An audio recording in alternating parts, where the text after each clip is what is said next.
The good news is you can do this. And I'm going to encourage you, whatever you've been through, my prayers are with you, my thoughts are with you. Hi, I'm Dr. Rola, clinical psychologist, and today I want to talk to you about domestic violence and depression. What is the connection? Let me define domestic violence. Domestic violence is a pattern of abusive behavior that one party uses to maintain power and control over the other party.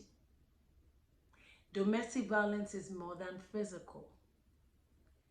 Oftentimes, physical violence is we get the kind of reaction or attention of the public or outrage from family. That is what gets the police or the legal system involved. The reality is that by the time physical violence happens, many other forms of violence are probably happening at the same time, and they're equally as damaging or even more damaging because it's underreported, it's missed or minimized by the person being abused or the person doing the abusing or even in the community. Domestic violence is more than what we see. It is also all that is going on emotionally and psychologically, such as being called names, stupid, dumb, saying the abuse never happened is all in your head, saying to the survivor, if only you acted better, the abuse would never have happened, causing the survivor to feel a sense of guilt. Sexual abuse, being told to do things sexually that the other party does not want to do or is against their values. Economic abuse, being told that they don't get to make any decisions in the home, not just because they don't work. In some cases, the person who is a survivor is hardworking and making most of the money, but they have little or no control as to how the money is spent. All in the effort to gain power and control over the survivor. Other forms is isolation, very powerful form of abuse, where a person is not encouraged or discouraged from having access to friends or family who make them feel good about themselves.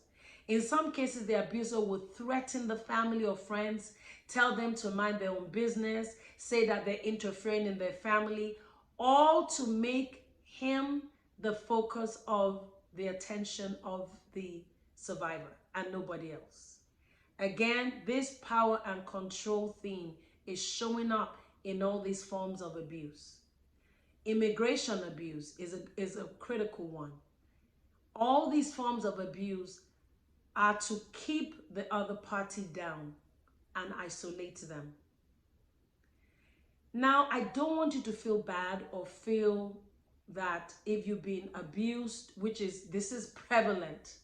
Domestic violence is what we call now the second pandemic. Oftentimes people are so ashamed of it, they're not honest about it, but the reality is it's more prevalent than many of us or even this would know or even the statistics indicate or reflect. So you don't need to be ashamed if you've been through domestic violence.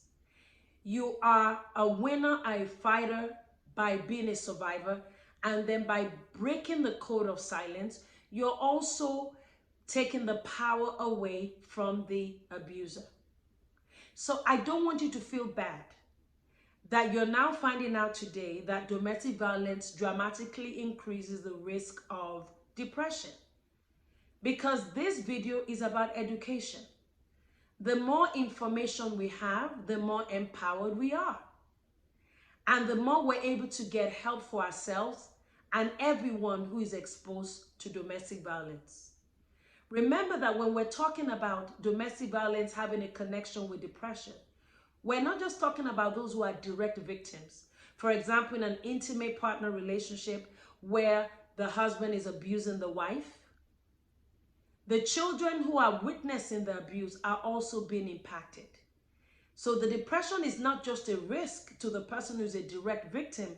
The depression is a risk to those who are also witnessing the domestic violence. I want to say this first so that you know that it is not a bad situation. It is not a situation where now, oh, things are so bad, I'll never get better. Depression can be treated, but awareness is key, and having information is power. So now let me then go ahead and talk about how domestic violence increases the risk for clinical depression. We talked about these different forms of abuse that the abuser uses to maintain control and power over the other party. Because of the deep connection that comes from trying to resolve the challenges. Every survivor of domestic violence will tell you that they have put tremendous time and energy in trying to keep the abuser happy. Tremendous time and energy to get back to that honeymoon stage when there were no problems. Over time, the survivor of domestic violence realizes that they do not have as much power as they thought they had to influence the abuser. They go through the power and control cycle. I'm going to leave the link for you to see that. And in the power and control cycle, they go through the calm and honeymoon stage when everything is wonderful. They're on this high, there's reconciliation. The abusers handed gifts, apologized, blamed the abuse on not having a job or something that happened in his childhood. The survivor believes it, feels wonderful about this relationship. Over time, they move to the tension building stage. Now the survivor is worried about the abuser not losing their temper. They're walking on eggshells. It's causing them to have this emergency sense about their home life. They're hypervigilant. They may even calm the children so that the abuser doesn't get mad. Their sympathetic nervous system is overactivated. So much is going on at home. Home is where we're meant to do the rest and digest and relax. But for abusive relationships, that is where there is danger. They're going through these cycles. After the tension building cycle, they move to the explosion cycle. Explosion stage, when the abuser blows up. And then they go around to the honeymoon stage again and calm, go around to the tension building and again and again. Over time, the survivor realizes that things are out of her control. And in some cases, this could be male. When a person feels out of control and they feel that their destiny is primarily determined by another person, the abuser is unpredictable, so there's unpredictability in that relationship. There's lack of social support. People have been isolated. There's lack of opportunities to distress, to calm their nervous system. And there's a perception that things may never get better. It may actually get worse. Over time, the survivor of domestic violence starts to feel helpless. And that is when we get to a stage of learned helplessness. The person adapts to that place of feeling trapped or inescapable. They feel like they're stuck and nothing is going to change. The learned helplessness sets the stage for clinical depression. One of the underlying causes of clinical depression is learned helplessness. And they begin to experience symptoms of depression. And depression is debilitating. It affects the way a person thinks, the way a person feels, and the way a person acts. The survivor begins to have loss of interest most days. Things they used to enjoy to do, they don't enjoy doing it anymore. They begin to have this persistent sadness and depressed mood nearly every day, most of the day. They have unintentional weight loss or weight gain. Appetite changes. There's a loss of appetite, but there's a lot of mindless eating to cope with the pressure. There is a loss of interest in sexual pleasure. There's a lot of interest in life in general. The person has low energy. Their concentration is impacted. It becomes difficult to think well. They're forgetful.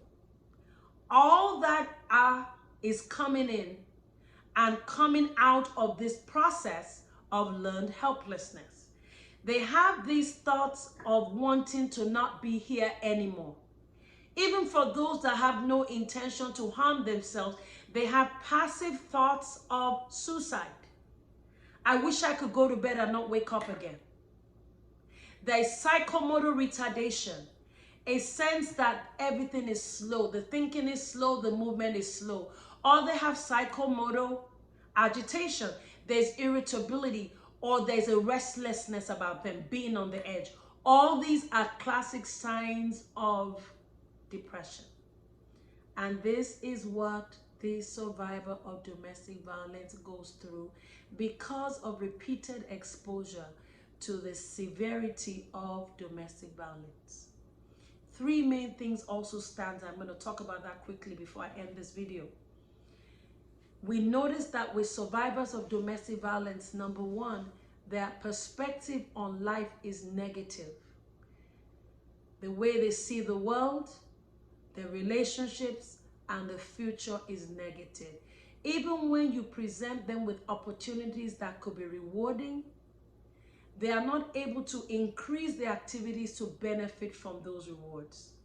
And that is why they can be labeled as lazy or not taking charge of their lives or blaming it on divorce. Most of the time, go check it out.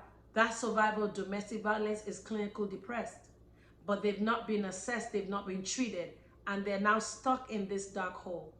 That affects their ability to take on new challenges, even if they have already left the abusive relationship.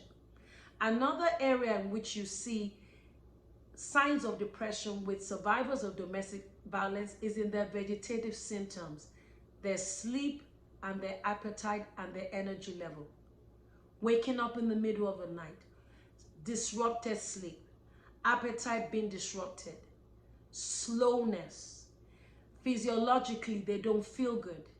They may do a physical and be okay, but they feel this tiredness because of the vegetative symptoms of depression.